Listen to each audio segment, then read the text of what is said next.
Selamat pagi Bapak Ibu dan saudara-saudaraku, salam damai sejahtera bagi kita semua. Apa kabar pagi hari ini? Harapan dan doa saya bahwa kita semua sudah bangun dengan sehat, penuh semangat dan bahagia di dalam anugerah Tuhan kita Yesus Kristus. Senang sekali kita berjumpa kembali, kita di acara Renungan Pagi edisi 28 Oktober 2022. Bacaan kita pagi ini dari 1 Samuel pasal 18 ayat 22 sampai 30 demikian. Lagi Saul memerintahkan kepada para pegawainya, katakanlah kepada Daud dengan diam-diam demikian, sesungguhnya raja suka kepadamu dan para pegawainya mengasihi engkau, maka sebab itu jadilah engkau menantu raja. Lalu para pegawai Saul menyampaikan perkataan itu kepada Daud, tetapi Daud menjawab, perkara ringankah pada pemandanganmu menjadi menantu raja? Bukankah aku seorang yang miskin dan rendah? Para pegawai Saul memberitahukan kepada raja, katanya. Demikianlah jawab yang diberi Daud. Kemudian berkatalah Saul, beginilah kamu katakan kepada Daud, raja tidak menghendaki mas kawin selain dari 100 kulit katan orang Filistin sebagai pembalasan kepada musuh raja. Saul bermaksud untuk menjatuhkan Daud dengan perantaraan orang Filistin. Ketika para pegawainya memberitahukan perkataan itu kepada Daud, maka setujulah Daud menjadi menantu raja. Waktunya belum genap, tetapi Daud sudah bersiap. Ia pergi dengan orang-orangnya dan menewaskan dari orang Filistin itu 200 orang, serta membawa kulit katan mereka. Dan dalam jumlah yang genap diberikan mereka lah semuanya itu kepada raja, supaya Daud menjadi menantu raja. Kemudian Saul memberikan Mikal anaknya kepadanya menjadi istrinya. Lalu mengertilah Saul dan taulah ia bahwa Tuhan menyertai Daud dan bahwa seluruh orang Israel mengasihi Daud. Maka makin takutlah Saul kepada Daud. Saul tetap menjadi musuh Daud seumur hidupnya. Apabila raja-raja orang Filistin maju berperang, setiap kali mereka maju berperang, maka Daud lebih berhasil dari semua pegawai Saul, sehingga namanya sangat masyhur. Tetap berpaut pada Tuhan. Saudara-saudaraku, membaca teks pagi ini, betapa mengagumkan hidup Daud sekaligus betapa menyedihkan. Mengagumkan oleh karena segala sesuatu yang dikerjakannya selalu berhasil. Dan segala sesuatu yang dikerjakannya itu membawa hasil yang baik. Semakin hari semakin masyhur, semakin banyak orang yang menyukai dia. Tetapi menyedihkan saudara sekalian oleh karena setiap hari ia harus hidup dengan ancaman pembunuhan yang dilakukan Saul atasnya. Dan berkali-kali Saul berusaha membunuhnya, namun tetap terselamatkan oleh tangan Tuhan yang menjaganya. Dari hari ke hari amarah Saul tidak juga surut atasnya. Dan Saul semakin tenggelam dalam dosa iri hati dan kebenciannya. Tetapi Daud makin hari makin diberkati oleh Tuhan.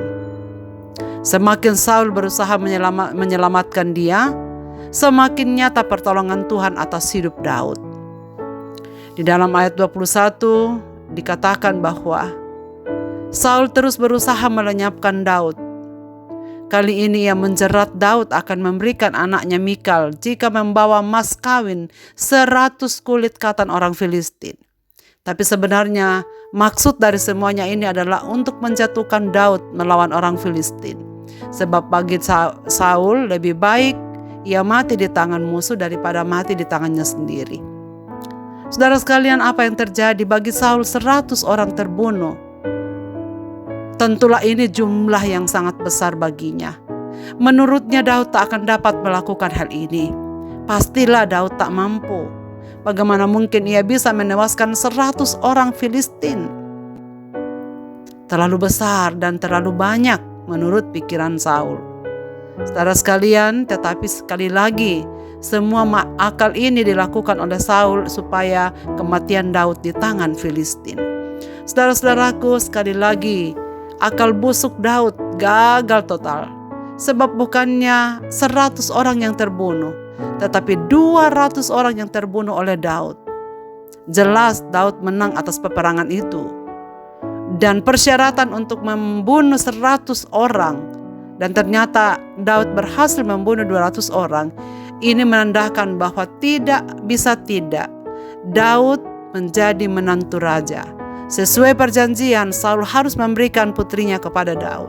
Saudara sekalian, tentu ini sesuatu yang tak enak bagi Saul. Saul tak menyangka bahwa menyerahkan putrinya ke tangan orang yang ia sangat benci sesungguhnya tidak masuk akal. Tetapi itu yang terjadi. Saudara sekalian, pertanyaan yang paling penting untuk kita renungkan adalah mengapa Daud selalu berhasil dalam apa yang dilakukannya? Di dalam pasal yang ke-18 ini kita menemukan beberapa kali disebut bahwa Daud berhasil dalam perjalanannya karena Tuhan menyertainya. Dan Daud selalu berpaut pada Tuhan. Akibatnya seluruh orang Israel mengasihinya. Nama Daud semakin masyhur. Daud semakin terkenal dan disayangi oleh seluruh rakyat. Saudara-saudaraku, rahasia keberhasilan Daud adalah karena ia tetap berpaut pada Tuhan. Ia tak pernah melupakan Tuhan, sehingga Tuhan selalu nyata baginya. Tuhan menopangnya, Tuhan menolongnya, Tuhan menjaganya, Tuhan meloloskannya dari pembunuhan Saul. Saudaraku, perjalanan kita di dunia ini memang tak selalu mudah dan tak selalu berjalan mulus, bahkan penuh perjuangan. Di mana letak kekuatan dan kemenangan kita? Bukan di tangan kita, saudara, tetapi di tangan Allah yang berdaulat. Mari tetap fokus pada Allah yang peduli dan setia. Kiranya peristiwa ini kita tertolong dan kita termotivasi untuk hidup menjadi lebih bijak memperlakukan orang lain. Belajar memperlakukan orang lain dengan baik, tanpa membanding-bandingkan diri dengan kesuksesan orang lain. Sebab sesungguhnya semua itu karena Tuhan yang berdaulat mengatur tiap langkah-langkah kita. Jika kita dibandingkan atau direndahkan, bahkan diremehkan sekalipun, tidak usah membalas atau benci. Belajarlah kepada Daud. Tetaplah semangat, sebab Tuhan pasti membela. Bila kita sedang di atas dan sukses, tetaplah tunduk pada Allah agar mampu rendah hati. Mari kita tetap menjaga hati kita dari segala kebencian, dari segala kemarahan, dari segala keiri hatian. Pastikan tidak ada amarah yang kita pendam sampai terbenamnya matahari, sebab dengan memelihara yang penuh cinta kasih kepada sesama, kita dapat menyaksikan peluang yang banyak yang Tuhan berikan untuk menjadi berkat bagi orang lain. Saudara, puaslah dengan apa yang Tuhan telah sediakan bagi kita. Marilah kita berdoa. Bapa di sorga, terima kasih banyak. Tolonglah kami supaya kami selalu berpaut kepadamu, selalu bersandar dan menyerahkan segala sesuatunya dalam tangan-Mu. Karena kami tahu di sanalah letak kekuatan kami. Pagi ini kami bersyukur untuk firman-Mu sekali lagi. Bagaimana kisah Daud yang mengagumkan. Bahwa semakin berusaha ditekan, ternyata Tuhan semakin mengangkat dia. Engkau selalu berpihak kepada anak-anak-Mu yang tulus hati, kepada hamba-hamba-Mu yang berpaut kepadamu. Maka kuatkanlah kami ya Bapa untuk selalu berpaut kepadamu dalam segala peristiwa hidup kami.